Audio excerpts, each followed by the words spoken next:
I was born, as I said, out of two cultures. And when I was growing up, I had to navigate those two cultures very carefully. I learned over time because amongst my mother's family members, I was just not African-American enough. And then amongst my dad's family members, I just wasn't Nigerian enough.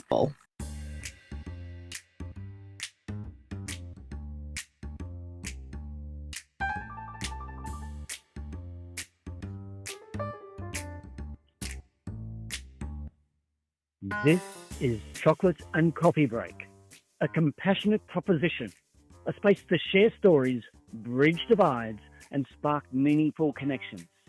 So grab your chocolate, pour your cuppa, and let's break down barriers, one conversation at a time.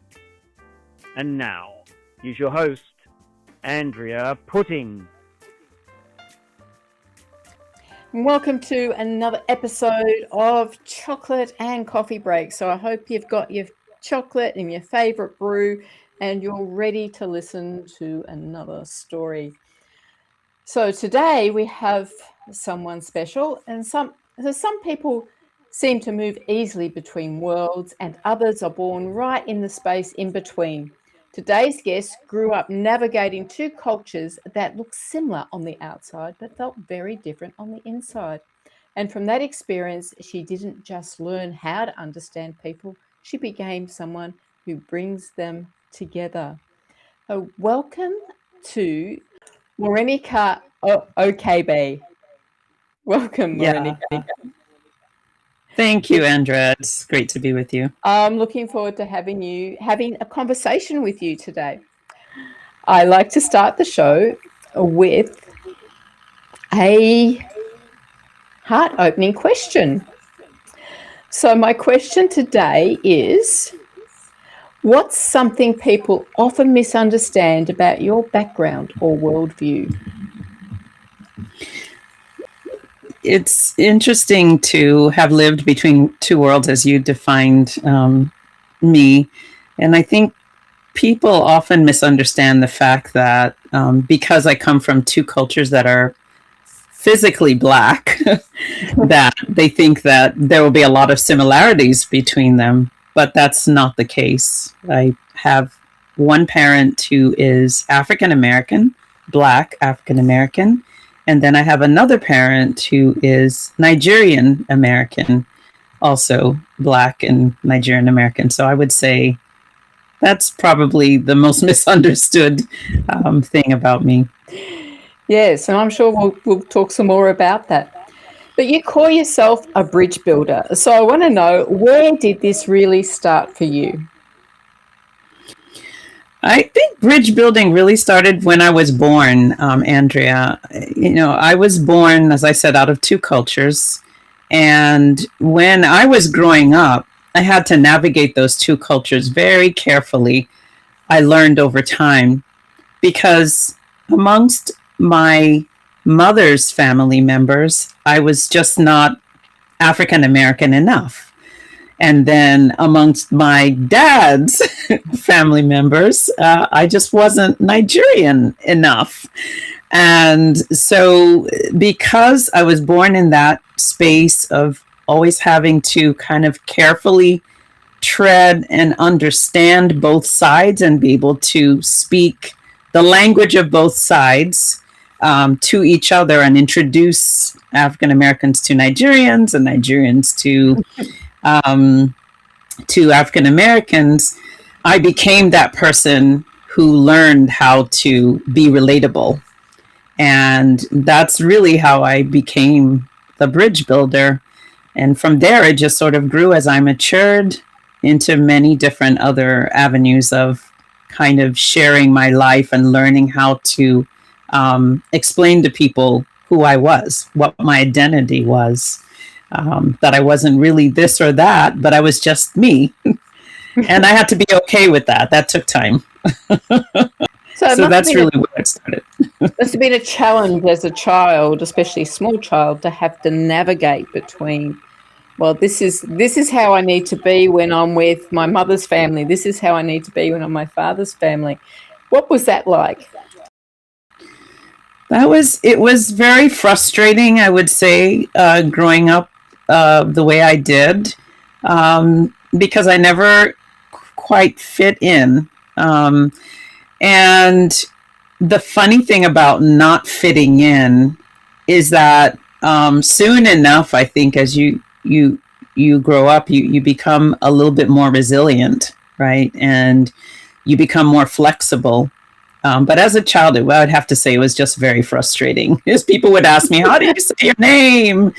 Do you live on trees?" Growing up in Africa, because I grew up in Africa for part of my life, and so the questions, the ways that people would look at me and not be able to say my name, and all of that were things that, as a child, were very frustrating and sometimes heartbreaking, not to be able to belong somewhere. Yeah. So did you ever feel that you did belong somewhere? Yes, what I ended up finding out is that I had to be okay with me. And I always belonged in my own home because my parents were just naturally encouraging. They're like, "Morenike, you just be you, be yourself, be authentic, be yourself." And that's what really helped see me through.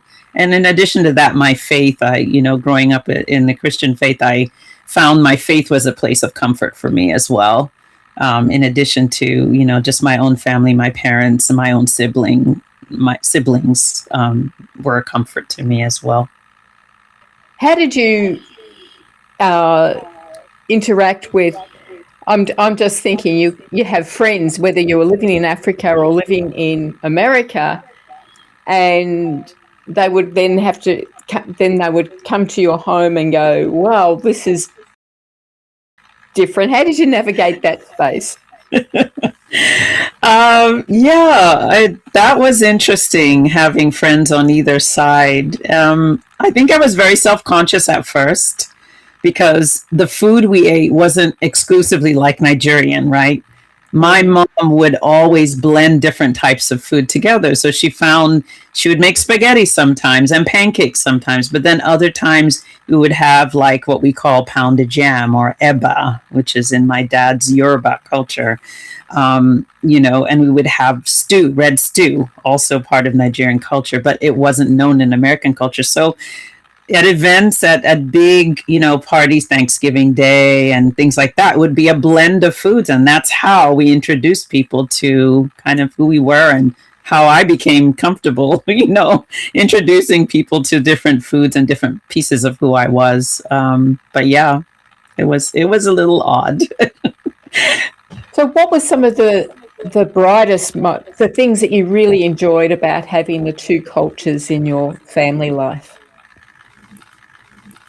Well, I think the thing that was most enjoyable was just the variety. It's so exciting to have some pieces of my life that were from another place that not everyone else had. It wasn't like vanilla variety, right? It was kind of like 31 flavors, I just love that. I love that, I could have a totally different language on my father's side of the family, which is called Yoruba, my dad's language. And then on my mom's side, I could have like, just American English. I love that, I could like talk about like, things like how I guess American things like, watching TV and watching the cartoons after school and things like that. And then on the African Nigerian side, it was more like, watching soccer games or, going to visit friends, which I did a lot growing up in Nigeria.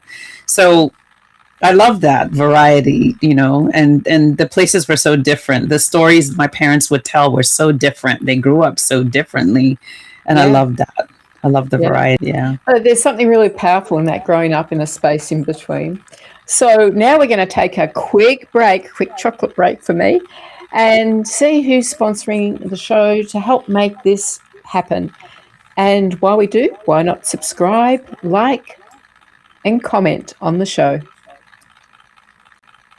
When I hit perimenopause, all I heard was doom and decline until I took a sacred pause and I went searching for women who are radiant after menopause, like Dr. Christiane Northrup, Dr. Vandana Shiva, and the late Dr. Gladys McGarry, still shining at 103. In this book, I share their stories and wisdom and the magic that menopause truly holds. 7 Wonders of Menopause is a sacred reminder.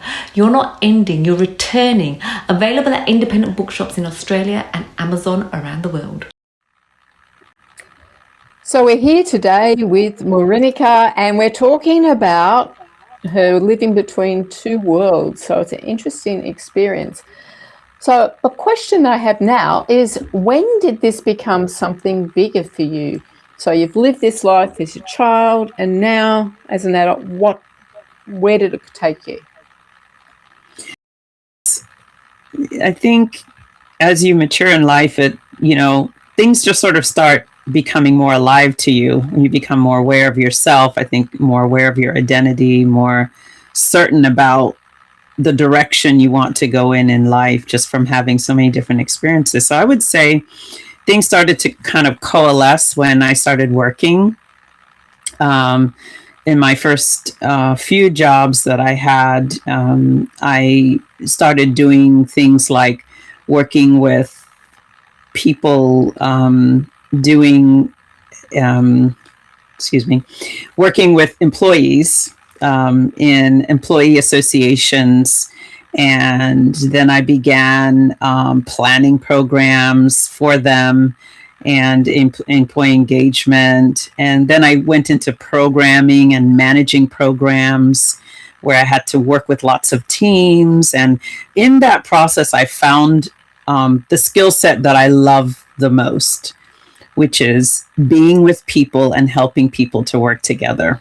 And these are all diverse types of people. And that's really where it started coalescing. And, as I said, I'm a person of faith, so I lean a lot into my faith, and was doing a lot of soul searching and prayer, and found that this was where I believe I belonged. So that's really where it started. Yeah, so you're able to then take those skills that you had as a small child and bring them into a workplace, into the corporate setting. Yes, that's pretty awesome, isn't it? Yeah, it's fun to see parts of your life come together, right? Finally, because sometimes you're like, where do I really belong? Like, what? This isn't making sense. And then you start seeing things line up, and it's like, oh, I guess I'm meant to do this because I really love it and I'm good at it. Yeah, absolutely. And even better if you can take something like that and make it into your life. Yes, yeah. So you've got these skills. How have you then see those in playing out in community, I was going to say the real world, but it's not that. It's kind of the everyday life of people. Yes. Yeah. So how have I seen my giftings or skills working out in everyday life? Yes. I think the way I've seen it is oftentimes when there's a conflict between people, I'm the one who wants to try to make peace. I'm the harmonizer, right? I'm the one who wants to listen to both sides, to hear what both the stories are, and then bring the two sides together to resolve it. I remember there was a time when I had... in our community, we had immigrants coming in from other parts of the world, specifically like from Afghanistan. They're settling in. And there were a lot of people not happy to have Afghanis coming into the neighborhood because they just weren't used to seeing different people. And me and a group I was with through my church, we immediately wanted to offer a helping hand with getting them settled in. And so I coordinated and organized working together with a local nonprofit to set up the home of a family. And we became fast friends in that process. In fact, just leading that group led my group to become friends with many of the family members. And then my own family became friends with the family. And so we now are close because of that experience. So there were many incidences, I think, where in my community, my skill set and my passion has allowed me to be engaged that way and bring two sets of people together, different groups of people together. And what are some of the joys that you experienced with reaching out to another family who was an immigrant family? Because I think this is something that, that people can do more often if they understand the joys of what's involved. Wow. Well, it's just your life is enriched because you see things through the eyes of someone else. You see, you eat their food, right? You start to learn what their language is like, and maybe also you learn about like what it was like for them growing up and how different that was from you. And it just opens your eyes to say, wow, there's a whole nother world out there that maybe I'm missing. Maybe there's something I can learn from that and grow in. And it widens your world. It makes your world bigger and more exciting, I think, to see things from the eyes of someone different, like a new immigrant or a new neighbor that's coming into the neighborhood, or the new friend, or in school or at work, somebody who's new that's kind of different from maybe people that you normally have around you. So, it definitely widens. I think the joy is seeing your eyes get wider, your world gets bigger, you learn more. You're just like, I can't explain it, but it's a joy. Yeah. Yeah. I just find it interesting. There's something going on in my head here about how we don't reach out to someone because there is some kind of psychology in our heads that makes us want to connect with people who are the same. Yes. We need that for our safety, for our comfort. So we kind of reject the different. But then when we do embrace it, we see something the same in people. Do you find that was your experience? You found that sameness within them? Yes. And I believe that it takes a great deal of courage, right, to be compassionate. So I like to use the term courageous compassion. It takes that. And when you take that step, which takes you out of your comfort zone, for sure, there will be discomfort. And I think getting comfortable with being uncomfortable is really something you have to embrace, right, in order to do this type of communication with other people that are different from you.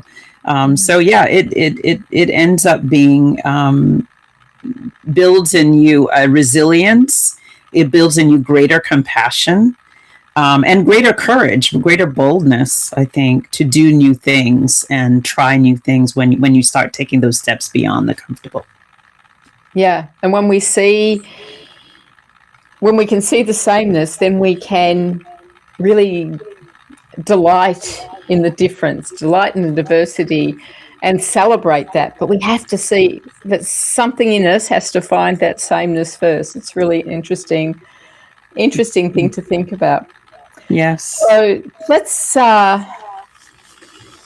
look at that, and because it's not easy work for us to step into some of these places and to be brave enough to jump out of our comfort zones and do that. And obviously you've been willing to step out and to make that difference and to step beyond your comfortable home. Not all of us are brave enough to do that. Let's be real, because we're not brave enough. No, you're right. It takes a great deal of courage. It does. But yes, the rewards on the other end, I say they beat the fear, the initial fear you have of actually making that first step. Yes. So absolutely. Yeah. So let's take a short break and we'll come back and talk more about what it really takes to step out of the comfort zone. Introducing 123 Read to Me. We give books to children who don't have books so they can succeed. Help us give away books to supported playgroups, kindergartens, schools, community events. Come and sort books. Donate money. $5 equals one book in the hand of a child. Because just one book a day creates clever, kind and confident kids. 123 Read to Me. If this interests you, let's talk. You've ticked the boxes: career, commitments, calendar that's more packed than your pantry, but something's still missing. In Compassionate Purpose, Andrea Putting invites you to stop chasing busy and start living with intention. This book is about real fulfillment through small acts of compassion, purpose-driven service, and meaning that last. No pressure, no perfection, just purpose with heart. Compassionate Purpose, Discovering a Life of Fulfillment. Search for Andrea Putting on Amazon.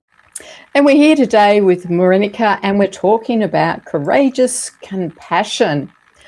So what do people get wrong about being a bridge builder?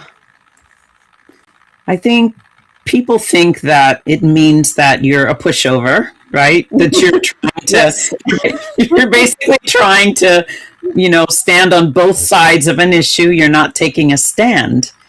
And I beg to differ with that. It really does take, to be a bridge builder, it takes courage. It takes compassion. It takes an understanding of the real difficulties that people have on either side of that issue, acknowledging it, but then saying, hey, we're not going to stay here on my side of the bridge and your side of the bridge. We're actually going to take a few steps towards each other. And I would say that is one of the things that's most misunderstood, is that it's just, you're just a pushover. You're not taking a stand. You're just laying there and letting things happen. And that's not true. It takes great courage, action, and action is compassion. Compassion is action. You take a step towards the other person takes a step towards you, and you fully understand what they're dealing with. That they have challenges and so do you, but you still decide, I'm going to move forward anyway. Yeah, and that's powerful, because I know people just think they might think you wishy-washy, or might call you a fence sitter. Now, I am proud to be a fence sitter, because that means that I can see both sides. Yes. And so sometimes it's good to be able to, it's quite an incredible thing to sit on that and just go, well, okay, and be willing to look at both sides. Yes. Because often we get closed off. We have, this is my idea, this is the way I think, way I believe, but we get closed off from being willing to look what else someone else is thinking. We can't see why they would think that way, but hey, maybe we need to ask them why they think that way. Yes. Or why they say. I think it's curiosity too. Yeah. Being curious with people. So what does it take to be able to stay in this place of curiosity and... To stay in the place of curiosity, it takes intentionality. It's a constant mantra that I tell myself in my head. It's like, it's making a decision. So I actually have affirmations I say to myself. There's things I say to myself. Today, what can I do to learn something new about somebody else? What can I do today to change the way I normally do my routine, right? Just taking a slightly different turn in a day, whether it's a question or a step towards meeting somebody different, or just opening your mouth and saying hi instead of passing by somebody who's different, right? Just being intentional. That's way forward. Yeah, and it is that too, because you do tend to, you just go about your day. I know, for example, you go up to the shop to get something, to get your groceries, and you just go about your day.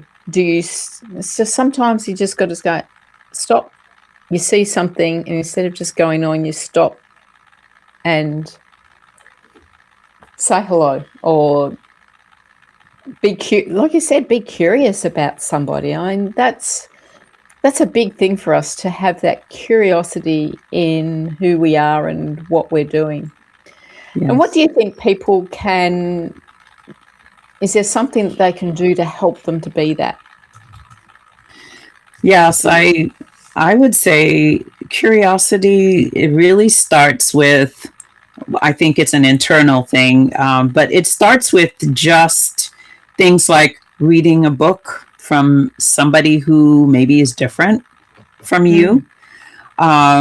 It starts with visiting and going to events that maybe you are curious, you had a question about. You're like, I know there's a few people here. It's like, let's see, it's Asian American Heritage Month or something like that. Let me go check that out. You know, they're having a play, they're having a parade, right? Or going to a museum, right? Trying something new food, you know, instead of your usual easy to pick food that you're used to eating, go to a different restaurant. You know, those are some of the ways that you can open your mind to become curious, to start asking yourself new questions that prompt you towards being that bridge builder that you have in you. You have the capability to be in you. Yeah, I really like that, because you've given some safe options. So you might feel uncomfortable going and talking to somebody who's different to you, but it's quite safe to go and get a book and read it and listen to it, or watch a movie from another culture, or listen to their music. I have a friend who decided that she was going to visit restaurants A to Z. So they'd go to a different country, A to Z restaurants. So I keep thinking, I've got to try this, and I haven't got around to doing it. But I think that'd be a bit of fun to do. So I'm really looking forward to playing with that at some time. Yeah, we in our family, one of the things that my kids do is trying out different languages. There are all these language apps now. So, you know, I have one kid learning Japanese, another one learning Korean. So learning different languages and just, you know. Yeah, and that's a lot of fun. There's lots of things we can do with that. So each week I like to have a brew the change challenge for people to do. And this week it's notice where you feel most comfortable and where you instinctively pull back. Maybe it's a conversation, maybe it's a person, maybe it's someone who sees the world differently to you. Instead of stepping away, just stay a little longer, ask one more question, listen without needing to respond. You don't have to agree. You don't have to change who you are. But you can choose to meet someone even for a moment in the space in between, because that's where bridges begin. So, Morenike, I'd like you to tell people how to find you, and I want you to tell them about your incredible podcast. Where do they find that? Yes, I am so excited about our podcast. We're now in our second year. It is called Elevating Good Podcast, and you can find it on all of your favorite podcast streaming locations. So it's on Spotify, it's on Substack, and that would be Elevating Good Pod at substack.com, and on Facebook at Elevating Good Pod. So you can find us on all of those. And we also have our own website at elevategoodpod.com. And you might want to check out the episode with me. Yes. It was so exciting to have Andrea on. Have you on. Yes. So it has been a real joy to have you on the show today. And you have one last sentence to share with the audience. So I would like to encourage everyone to take that step of courage and be willing to step towards someone else and show compassion in your life. And that could be a very simple thing. It could be simply a conversation, a hello, or reading a book, watching a new movie. Just take that step of compassion and courage in your life today. Beautiful. And thank you so much for coming along. And until next time, let love be the loudest voice.